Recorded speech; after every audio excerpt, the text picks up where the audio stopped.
One of our guests of the day, the other one today, is a man you may recognise, or maybe you don't. Jordan Peterson has achieved that rare feat, becoming a global superstar academic. So how did he become so well known? He first came to national prominence in Canada in 2016 in a debate about new laws on gender identity. Bill C-16 made it an offence to refuse to call someone by their chosen gender pronoun. Jordan Peterson argued that this would infringe free speech, while some supporters of the bill said he was advocating prejudice. From there, his YouTube star took off, and he has now over 1 million subscribers.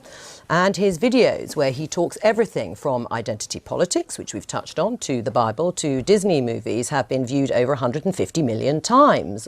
Gosh, that's about the same number of viewers we have on this programme. Last year, he supported ex-Google employee James Damore, who had been fired for suggesting men and women have different interests due to biological differences. And his latest book, 12 Rules for Life, has taken him on a global tour promoting his ideas, and just this week he sold out the 1,000-seater Emmanuel Centre around the corner here in Westminster.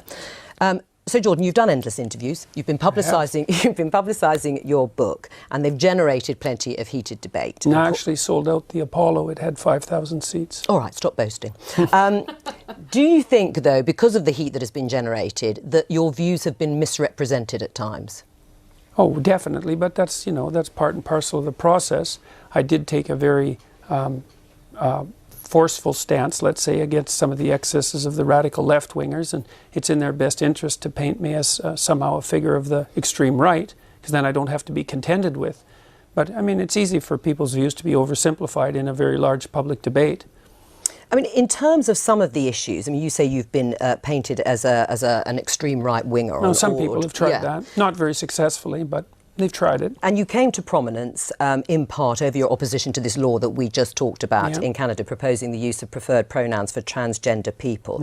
Just for clarity... Mandating them. Yeah. Right. Saying that you should do it. No, but that you had to do it. Right, you had to do it by law. Right. But just for clarity, do you think a trans woman is a real woman? I don't really like the way those questions are formulated.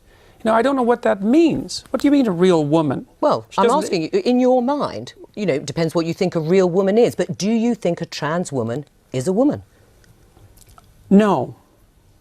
Why not? Because I think that women are capable, generally speaking, of having babies, and they have female genitalia, and they have an XX chromosome, and I think the biological markers are relevant. Doesn't necessarily mean that I don't think that people should be treated with respect and dignity if they happen not to fit easily into a gender category. That's a different issue. Right.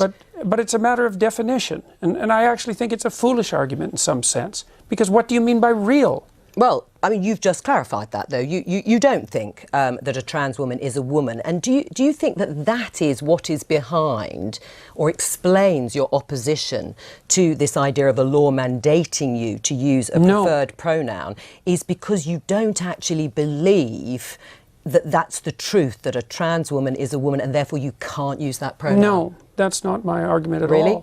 Yeah, really. My argument is that the government shouldn't compel voluntary speech. No, but I know what your argument is, and no, you've made it very clearly. But that's exactly it. There's no motivation behind it. But you don't believe I wouldn't put is everything on my online in my life to take the stance I did unless I had thought that through very deeply. And I've thought it through very deeply. There aren't hidden motivations that have to do with some arbitrary prejudice against trans people. Okay. It's pure and simply this. There's never been a time in English common law history where the government compelled speech, and the Canadian government dared to do that. And that was unacceptable. And they masked it with this show of compassion for the oppressed, and I don't buy it. Right, but you would, as I think you said, at an individual level, if somebody asked you, somebody asked you to use a particular pronoun, you would do so. Well, I have. You have? Yes. Right, fine. Yes. Let's talk about feminism. Are you a feminist? No, not as it's currently defined, certainly not. No, well, in any other definition? Well, I think that anybody who doesn't think that the competitive landscape should be opened up for equality of opportunity is not thinking. And so everyone's interests are better served if people have as equal access to opportunity to display their talents and to manifest their talents in the world as possible. So in that sense, certainly. But feminism now, and this is why it's so deeply unpopular, a very small minority of women in the UK identify as feminists. And the reason for that is it's primarily become an ideological weapon. And it's an ideology that I detest, actually, the ideology that it's associated with, collectivist ideology. Right. I mean, OK, and that's your view about feminism. Aisha, are you a feminist? Oh, absolutely. I'm a very proud feminist. And when I was a special advisor in government, I worked on women and equality issues, and I was very proud, actually, of a piece of legislation I got on the statute book with my former boss, Harriet Harman, the Equality Act in 2010, which strengthened our anti-discrimination laws. And I fought very hard to get more women into public life, into the Labour Party. And I'm very, very proud of being a feminist, hence my pink dress. Oh, well, all right. Obviously reverting to type then in the pink dress. Absolutely, well. You would like men to regain or reclaim their strength physically, mentally and morally. Is that broadly correct?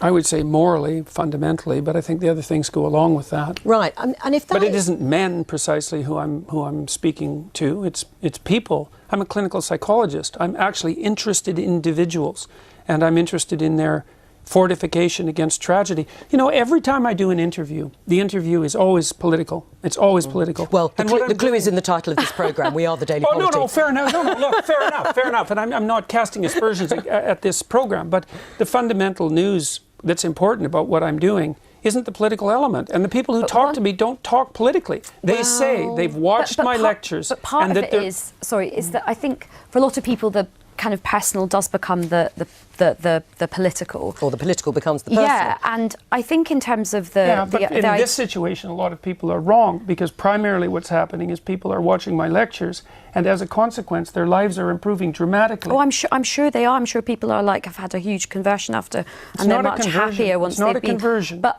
what I would like to do is kind of almost. I think at the moment the discussion about feminism is very divisive, and sometimes it can sort of be like, okay, men have to lose and women have to gain. Actually, everybody has a lot to gain by greater equality. Now, whether you get the equality of outcome that you want, I think only time will tell. But certainly, equality of opportunity is very important. And actually, we can agree on that. And a lot of men would benefit from that. So I think a lot of men are having a lot of crises at the moment in terms of mental health, suicide issues, their own sense of identity, because I think some of the stereotypes put on men are quite limiting for them as well. I think they make men quite unhappy as well. The devil's in the details with regards to equality, because I'm an advocate of equality of opportunity. But I think outcomes, that's an appalling doctrine. Why? All right. Well, because you have to produce an unbelievably potent bureaucracy to make the ever greater and ever finer distinctions that are necessary to enforce equality of outcome. How many group differences are you going to equalize across? Is it just gender and sex? How many genders? No, so gender and ethnicity? How many genders? I think how many ethnicities? How many races? We'll let Aisha answer. I think what people are trying to do with this, and certainly as somebody who has sought to sort of do this myself, I think you set yourself ambitions for what you would like to see, and then you try and remove as many of the structural barriers and obstacles. So you try and create that fair crack of the whip and that equality of opportunity to see where you get to with the outcomes. That's now, fine. We are in very early stages. It's only 100 years since women got the vote in this country. We have had a long established patriarchal society and set up for a long time in the world, in this country. So I think we have a long way to go to see where it plays out. There is no country in the world where we really do have gender equality properly yet, in terms of real decision making and real some of the power. Scandinavian countries, maybe. But they're still not quite there, and I think you've spoken a lot about this. There's still a way to go in Scandinavia. Things are not perfect in Scandinavia. I haven't spoken about that specifically. I've spoken about. You spoke about the right stuff yesterday. You talked about the Scandinavian. Well, I've spoken about the fact that, see, one of the things that's happened in the analysis of the differences between men and women is that the social constructionist claim is that the differences are socially constructed, right? Is that it's a consequence of environment that men and women differ. But what the scientific literature indicates is that as cultures become more egalitarian, like they have in Scandinavia, the differences between men and women actually increase rather than decreasing, which is a direct repost to the social constructionist view. So they just deny all that. The biggest differences in the world in interest and temperament are between Scandinavian men and women. It's exactly the opposite of what everyone predicted. Can I just pick up on one thing you said a little earlier in the interview, which you said it's the moral guidance that you are focused on. You think that is particularly important. How do you square that with the behaviour of perhaps arguably, you know, a prominent alpha male president of the United States, Donald Trump, when his behaviour, I mean, he is accused of having an affair with a porn star when his wife was pregnant. How does that fit with morally reclaiming? Well, I would say that was rather clearly immoral. Right. Yeah, but you would still, not to be a target for emulation. But you still would have voted for him over Hillary Clinton as an identity politics. I mean, it's just how none do of that you was on the table, and I said I might have voted for him on a whim. That's all. But you also did say you started out feeling quite close to Hillary Clinton. Can I just come on the very quickly, because we've got to move on. In a way, I don't care what Trump does in terms of his private life, but what I don't have is him stopping or potentially stopping other women having agency over their reproductive rights, and lots of men taking those decisions. It's all about where the moral outrage lies, and what's more morally outrageous in people's eyes. Is it his behaviour or the identity politics for you on the... Anyway, we'll have to discuss this another time.